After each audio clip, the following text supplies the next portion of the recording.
ఉప్పెన ముంచేస్తోంది. ఉత్తరాదిని వణికిస్తోంది. నదులు పోటెత్తుతున్నాయి. కొండ చర్యలు విరిగిపడుతున్నాయి. కళ్ల ముందే భవనాలు కుప్పకూలుతున్నాయి. పదుల సంఖ్యలో ప్రజలు వరదల్లో గల్లంతయ్యారు. చార్ధామ్ యాత్రకు అడుగడుగునా ఆటంకాలు ఎదురవుతున్నాయి. ఈ 2-3 రోజులు భారీ వర్షాలపై వాతావరణ శాఖ హెచ్చరికలు.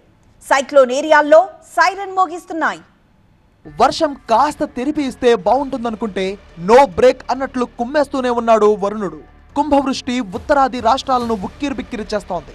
వాయువ్య, మధ్య, ఈశాన్య రాష్ట్రాలను భారీ వర్షాలు ముంచెత్తుతున్నాయి. ఉత్తరాఖండ్లోని ఉత్తరకాశీ జిల్లాలో కుంభవృష్టితో యమునోత్రి జాతీయ రహదారిలోని సిలాయ్ బైండ్లో కొండ చర్యలు విరిగిపడడంతో నిర్మాణంలో ఉన్న ఓ హోటల్ కుప్పకూలింది. అయితే ఈ ఘటనలో 2 భవన నిర్మాణ కార్మికులు మృతి చెందారు.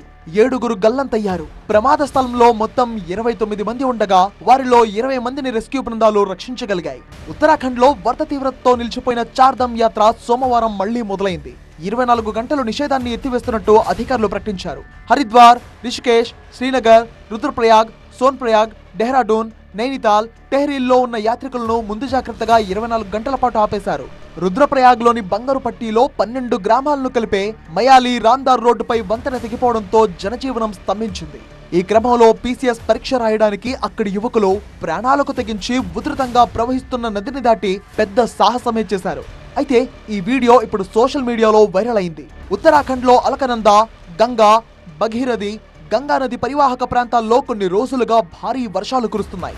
అయితే భారీ వర్షాలకు తోడు కొండ చర్యలు విరుగుపడే అవకాశం ఉండడంతో చార్ధామ్ యాత్రపై ప్రభుత్వం అధికార యంత్రాంగాన్ని అప్రమత్తం చేసింది. జూన్ 30, జూలై 1వ తేదీల్లో భారీ వర్షాలు కురిసే అవకాశం ఉండడంతో ఉత్తరాఖండ్ కు భారత వాతావరణ శాఖ రెడ్ అలర్ట్ జారీ చేసింది.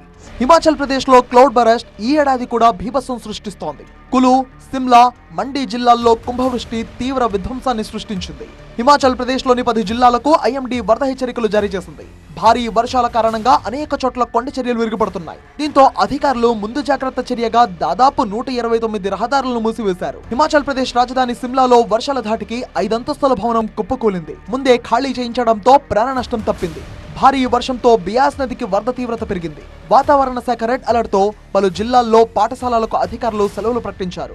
వర్షాల ధాటికి వందల ఇళ్లు, వంతెనలు, రోడ్లు ధ్వంసమయ్యాయి. సిమ్లా, చండీగఢ్లను కలిపే సిమ్లా కల్కా జాతీయ రహదారిపై కొండ చర్యలు విరిగిపడ్డాయి. వర్షాలతో హిమాచల్ ప్రదేశ్ లోని 129 రోడ్డు మార్గాలను మూసివేశారు. సిర్మౌర్, మండి జిల్లాల్లో రోడ్లు దెబ్బతినడంతో దాదాపు 100 రోడ్లపై రాకపోకలు నిలిచిపోయాయి. ఈ ఏడాది వర్షాకాలం ప్రారంభం నుంచి అధికారిక లెక్కల ప్రకారమే హిమాచల్ ప్రదేశ్ లో 31 మంది మరణించగా 66 మంది గాయపడ్డారు. 4 గల్లంతయ్యారు. 2024లోనూ రాష్ట్రంలో 27 క్లౌడ్ బరస్ట్ సంఘటనలు నమోదయ్యాయి.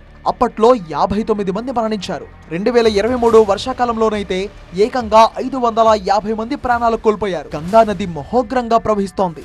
యూపీతో పాటు బీహార్, జార్ఖండ్ రాష్ట్రాలను వరద ముంచెత్తుతోంది. జార్ఖండ్లోని తూర్పు సింగ్భూమ్ జిల్లాలో కురిసిన భారీ వర్షాలకు ఓ ఆశ్రమ పాఠశాల వరద నీటిలో మునిగిపోయింది. 162 మంది విద్యార్థులను స్థానికుల సహాయంతో అధికారులు సురక్షితంగా తరలించారు. బీహార్ గయాజీలోని లగురాహి జలపాతం వద్ద ఒక్కసారిగా వరద ప్రవాహం పెరగడంతో పర్యాటకులు భయంతో చెల్లాచెదురయ్యారు. కొందరు నీటిలో చిక్కుకుపోయారు. అతి కష్టం మీద వారిని కాపాడగలిగారు. జమ్మూ కాశ్మీర్లో కొన్ని రోజులుగా కుంభవృష్టి కురుస్తోంది. అక్కడి నదులు, వాగులు, వంకలు పొంగి ప్రవహిస్తున్నాయి. అయితే భారీగా వరద పోటెత్తడంతో చీనాబ్ నది ఉగ్రరూపం దాల్చింది. చీనాబ్ వరద ఉధృతితో దోడా జిల్లాలో పలువురు గల్లంతయ్యారు. పొరుగు రాష్ట్రాల్లోని ఉపనదులు ఉప్పొంగడంతో యూపీలోని నైని వద్ద 24 గంటల్లోనే గంగా, యమునా నదుల నీటి మట్టం మీటర్ కంటే ఎక్కువే పెరిగింది. 2 నదుల్లో నీటి మట్టం ఇలాగే పెరుగుతూ పోతే లోతట్టు ప్రాంతాలు ముంపునకు గురయ్యే అవకాశం ఉంది. దీంతో అధికార యంత్రాంగం అలర్ట్ అయింది. దేశంలో ఈ సంవత్సరం నైరుతి రుతుపవనాలు వేగంగా వచ్చాయి. జూన్ 29 నాటికి రుతుపవనాలు దేశమంతటా విస్తరించాయని భారత వాతావరణ శాఖ తెలిపింది. ఇలా అనేక ప్రాంతాల్లో భారీ వర్షాలు కురుస్తాయని హెచ్చరిస్తున్నారు అధికారులు. సాధారణంగా జూలై 8కి కాస్త అటు ఇటుగా రుతుపవనాలు దేశమంతా విస్తరిస్తాయి.